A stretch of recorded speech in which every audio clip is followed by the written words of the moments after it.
actually we were kind of lame, but we're back. We're back for a weekly run the rest of the way on this, and we're bearing down just like the Reds are. I'm Gordon Wittenmyer with my partner Pat, the River Rat Brennan, and we'll get to how he earned that nickname soon. And our great producer Phil Didion behind the scenes.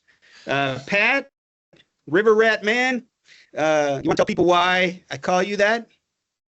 Well, you think I'm going in the Ohio River, and I still feel good about where we're at. For people that don't know or forgot, while we were on our personal extended All-Star break, Gordon and I have a running bet going. He was down on the Reds' playoff chances months ago. Obviously, times have changed.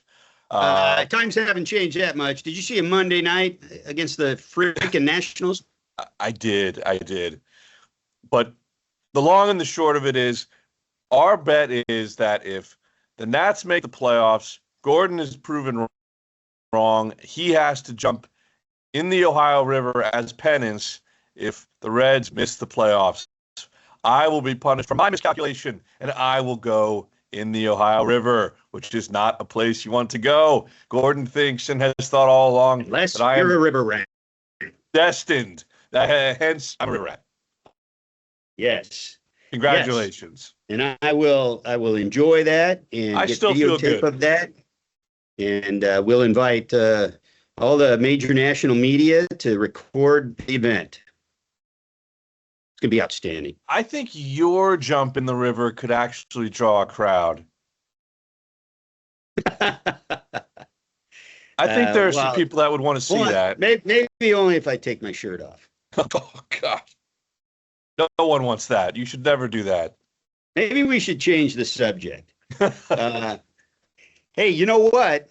It's July 22nd as we record this. That means we're less than 10 days from the biggest day on the calendar. Yeah.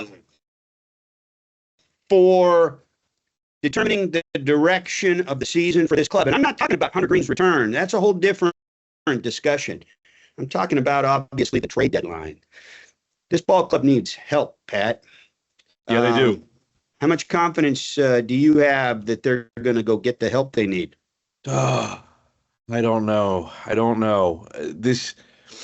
There seems to be a tendency to love to hug and hold on to these prospects that the Reds have, and they're so deep with talent in the farm system right now. I don't know. It would be the reason I don't know, Gordon, is because it would seem, as much as I respect Brad Metter and Nick Krall, and I do, a big splash, even a medium splash, would be quite a deviation from their recent history, wouldn't it? Absolutely. I mean, last year, they were going nowhere, and they claimed that they were more or less threading a needle. They weren't buying or selling, but they got rid of their opening day starter. I believe Frankie did Frankie Montas start on the mound? Yes, he did. Yes, he did. Because they pushed Hunter to a different day. I can't remember. Hunter wasn't hurt out of the chute last year, was he? Why didn't Hunter start? I thought Montas. Montas beat the Nats, and Nick Martini. In the opener. Yeah, that's right. And Nick Martini had a big day. Yeah. So anyway, but that's who they traded, the veteran that they picked up in the offseason. And they got Joey Weimer, whatever. I mean, he's gone now. Yeah. And I don't even remember who else they got. And then they traded Lucas Sims. So they sold. They didn't sell big. It wasn't a fire sale, but they sure as hell didn't buy. And Jonathan India at the time didn't know whether he was coming or going. And once he wasn't traded, his comment was, I don't know what they were doing. I don't know if they were buying or selling. It was weird. So he's right. It was weird. The year before that, they had an opportunity in front of them. By the way, 100 games in, which is where we are right now, their record 2 years ago was better than it is right now. And they were, I think they had already had, let's see, it's July 18th. Yeah. So they had a 12-game winning streak, which was their longest since the 1950s.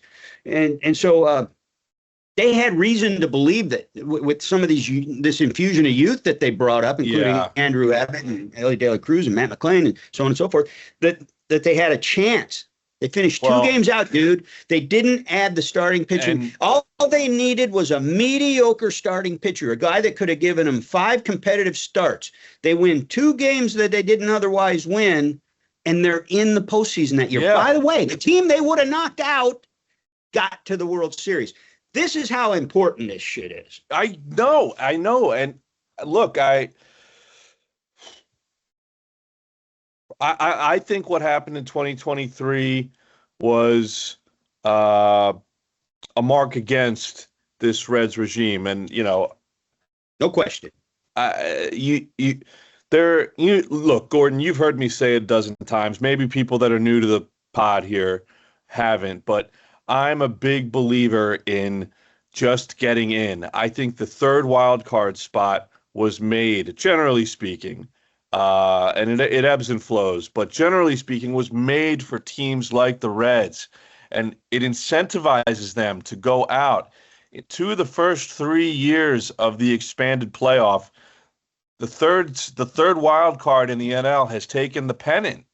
I mean, if that's not, and those were not impressive teams. The Phillies in 22, I think they were 12 or 14 games over 500, and then but they had an impressive roster. They did. That's fair enough. It was the Diamondbacks had a great roster too, but they were like 6 games over 500, and so were the Marlins, who were the number 2. And if I remember this right, they had about 2 starters who were going in. Yeah. So look, and so I don't want to get tied up in who those teams were and what the constitution of the playoff mixed in those years. But this third wild card is always going to be hanging out there for teams like this year's Reds team. And there's when there is evidence, there are data points that suggest that tell you can go and make hay in the playoffs as the third wild card. It behooves you to just find a way to get in, even if it's the 6th seed overall. Yeah, I'll tell you one other way it's made for a team like this. That first round, unless you get a bye, is going to be a 3-game series. You got to win 2 games. So if you have starting pitching, those are the teams that go in and can actually have an advantage over the team that over 6 months had a better record. Yep. Because now you got to win 2 games, and those starting pitchers become disproportionately critical.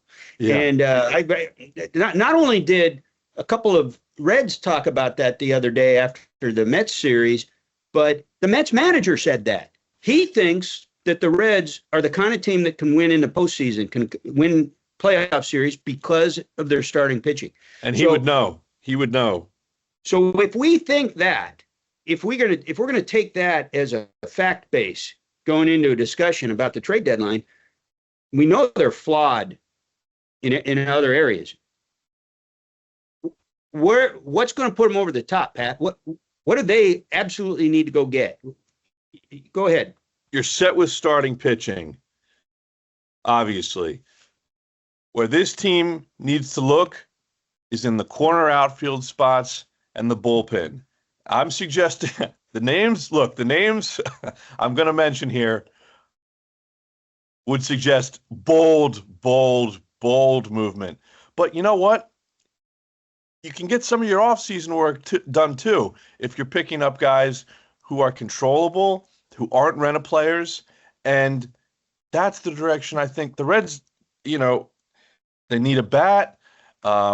Defensively, right field has been hit or miss for this team. Now, Noelvi Marte they're giving him a shot in right field for a variety, for several reasons. But that's fascinating, by the way. We need to talk about that. Yeah. That was, I think, done with offense more in mind than anything. Would you agree with that? No. Oh. I think it's multiple layers. Okay. I think if it was only an offensive move, they've got other choices. But for instance, like Lux isn't a defensive answer really anywhere, but he's a Yeah. matchup bat that you like to have. So you're not just going to stick him anywhere. They did this with Noelvi because they don't have like a great defender in the corners out there, and they're not getting enough production. But when they face a left-hander, yes, there's an offensive element to this, big time. Matchups for left-handers, yes, but it doesn't do you any good to get an advantage offensively if you're going to disadvantage yourself at a couple of positions defensively when you already don't have a good fielding team. So they think that Noelvi Marte can be as good defensively in right field as he is at third base, and he's had issues at third base. They also know that Santiago Espinal is their best defensive third baseman and one of the right-handed bats they want to get in the lineup when they face a lefty. So you can put your best defender at third base and still get that other good right-handed bat. Noelvi's been one of the best right-handed bats they've had this year. You can still get him in the lineup and maybe get just as good a defense out of some place you haven't necessarily got good defense. Yeah. Here's the other thing about it. This is potentially a long-term move. Yes. A lot has to happen, but they believe so much. I mean, this kind of reminds me of those old movies, those old black and white movies about baseball when some part-time bird dog scout would be out in a field somewhere and he'd see some kid throw a rock and he'd say, "Oh, look at that arm." And then he'd bring the kid in for a tryout. Next thing you know, it's Walter Johnson or something. This was kind of discovering something. This was kind of like this hidden talent, I guess. Noelvi Marte never started a game in pro ball in the outfield until that game in New York, that last game in New York, because he went out to the outfield and was shagging throughout the year. He goes out there and gets some work in. He's shagging during batting practice. The outfield coach, Colin Cowgill, saw it. Freddie Benavides, bench coach, saw it. These guys are saying, "Yeah, he looks pretty good out there." Cowgill said he's got all the right footwork and he's got all the right instincts. Yeah. And he's tracking balls like an experienced outfielder. So they start talking about it. And then it was only just a couple of days before he actually did it that they said, "Well, let's try him out there. Let's work him out there." And then Cowgill goes into Terry Francona and says, "He's ready." So they put him out there. So if he takes to it, and who knows if that happens, right? It's probably going to look ugly before it looks great at times, just because he doesn't have the experience. But if he takes to it, you solve a lot of problems. And by the way, guess who's coming in the system? Maybe next. Sal Stewart. Third base? Sal Stewart. Yeah. If Sal Stewart's the real deal, he ain't playing the middle infield. Yeah. He can play some third base, and now you've maybe helped your outfield and long-term found a place for Sal Stewart to play. So all these things come into play, and how they work, how it eventually shakes out. It's going to be fun to watch. When you lay it out like that, it makes it sound like they absolutely will not go for a corner outfielder. I don't know about that. I don't know about that. If that's available, see, I think my take on it, talking to people, is that they're going to look for a bat that can help. They don't want to create another deficit with the glove, and so because of some of the versatility they have, and now Noelvi Marte is part of that versatility. Spencer Steer's part of that versatility. Yeah. Lux, to some degree, is part of that versatility. So because of some of that they have, and certainly Espinal, they can look at any number of positions. I don't think that they're saying we need an outfielder, we need a third baseman. I think they're saying we need a bat that can help us.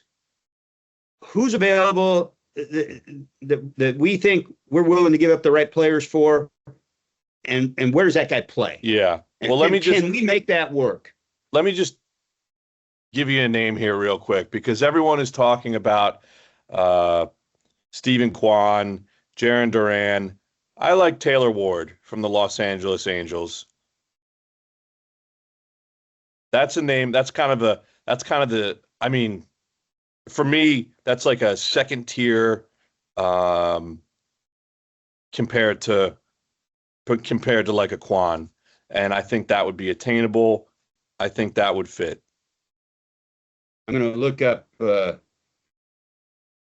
just some basic defensive stuff here. So, what do we got here? Negative defensive WAR every season. Okay. I didn't know that. Well, now everyone knows that, and everyone knows my player is out. But he's got the versatility, and he certainly got a bat. Making you look bad, Gordon. Hey. Well, he's already got 23 home runs. I mean, look at. I mean, there might be some people that like him or figure out that there's the best way to use him. That's not a bad call. How do you see this shaking out, Gordon? And I first want to know from you, do you think they make a move, period? And then what direction would you expect them to go in? They got to make a move. If they didn't learn enough from 2023, what making a move can do for a team, they got Sam Maul, but they didn't do enough. And if they haven't learned yet just what it does for a clubhouse, I mean, certainly Terry Francona would be in their ear on that. Yeah.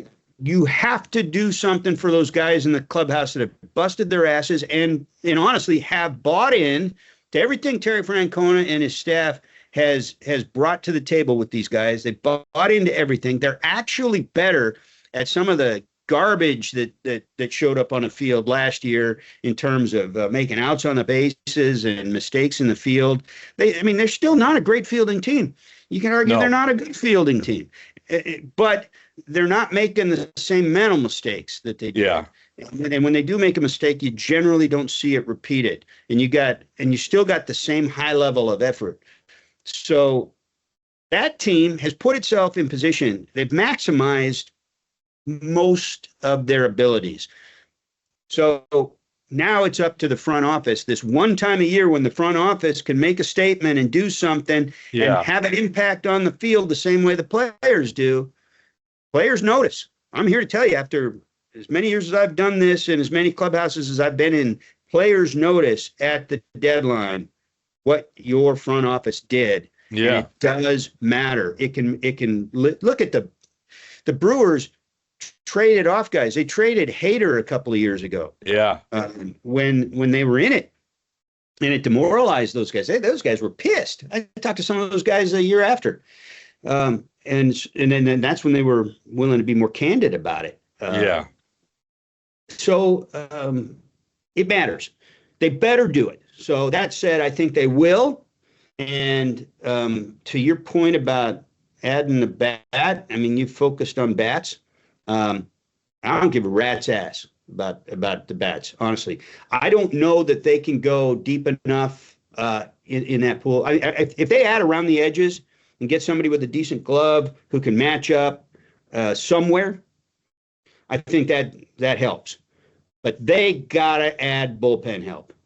You win in the playoff season. I know we talked about starting pitching, and you can steal games with good starting pitching, and you have to have. If you have a couple of frontline guys, you can win short series. You can take leads late in the game. But the Dodgers basically bullpenned their way to a championship last year. Now, they have all the resources in the world to stockpile all these effing pitchers. So they're kind of a unicorn that way with their roster. But it does show you, with every year that passes, we see more and more innings in the postseason, it seems, covered by relievers. You manage differently. You manage differently down the stretch to get there. And you're going to need more bullets in that bullpen. Good ones. You're going to need playoff caliber guys. Yeah. You have a few of them. Now. You need another lefty. You need some power out there. You need to get a substantial relief upgrade and maybe two guys. That's the way I see it. And if you can add a bat, cool. But I wrote about this after they lost that series opener to the Nationals in Washington. That's a below average lineup. They have the worst bullpen in baseball. So they're not going to hold a lead late. And they got in that bullpen in the fourth inning, I think it was. Yeah, and they got made down 5-0 real quick. And Francona admitted the only reason I went out there and got Brady Singer right then, I didn't want to that early with one out in the second, was because I thought we might have a chance to still win that game. They have shown an aptitude for digging out of these deep early holes, haven't they? But specifically, this is a team playing for nothing in July with a below-average lineup and a horseshit bullpen that they're facing. They can hit that bullpen. They can score late runs. So when it's 5-0 in the second inning, and you're coming off a 4-day break. They've only played 3 games since, and you got an average of 6 innings out of your starters in those 3 games. Not one of those games was a particularly short start. The shortest start was 5 innings. So you've got guys that can give you some innings and that aren't overtaxed. Here's a game that you got a chance to win against a shit team. And right now you're hanging right there, 2.5, 1.5, games separating you from a playoff spot. You got to win the series. And you'd like to sweep it. But anyhow, the point is that's not even close to what you're going to face down the stretch in September against some of these better teams you're facing that are fighting for the same spot in the playoffs you are. Yeah. Never mind October. Yeah. And if your bullpen can't hold, now if one of those guys gives up a couple of runs along the way, you get it. But out of the chute, Lyon Richardson immediately gives up the inherited runners and gives up one of his own. They didn't have 1, 2, 3 inning the rest of the game. No. Suter battled his ass off, and he's the guy that should have been most tired. He got 4 outs the day before, and he didn't give up a run, but he had traffic and he had an issue with the umpire. Yeah. The strike zone was inconsistent. Yeah, and so, but you can't. I mean, again, this isn't a good team. There's only so much of that you can blame on the umpire. Yeah, it's fair. To me, this told me that, hey, 10 days at that point, 10 days to go to the trade deadline. Here is a bright red neon sign indicating what they need. Yeah. Yep. So, and as things stand today, Gordon. I'm sorry. Go ahead. I was going to say, especially a lefty, but I'll take anybody that can get high leverage outs against good teams. Well, as things stand today, July 22nd, the Reds are 3.5 back, Gordon. 3 games over 500. They took care of business against a great home team in the New York Mets over the weekend. They're going to need swept. It came really close. They really should have. Yes, I said that to someone. They should have swept the series. Well, should have. I don't know, but could have. Could have. Absolutely. Absolutely. My God, they scored that run in the 8th to tie it, and I thought, God damn, they're going to do it. Yeah. Right. Well, we're about done for this episode. Yeah. We didn't really solve the problems, but maybe Nick Kroll and Brad Metter can. Well, they're smarter than me. I know that much. So. We know you're all smarter than me, so. But we can. We got one more. I think we got one more podcast before the deadline, so maybe we'll have something of real substance to talk about at that point. Yeah. Maybe they'll have done something at that point. Yeah. All right, River Rat. That's a wrap for this week's edition of the Big Pod Machine, all things Cincinnati Reds, greatest baseball podcast in the history of the civilized world. Yeah.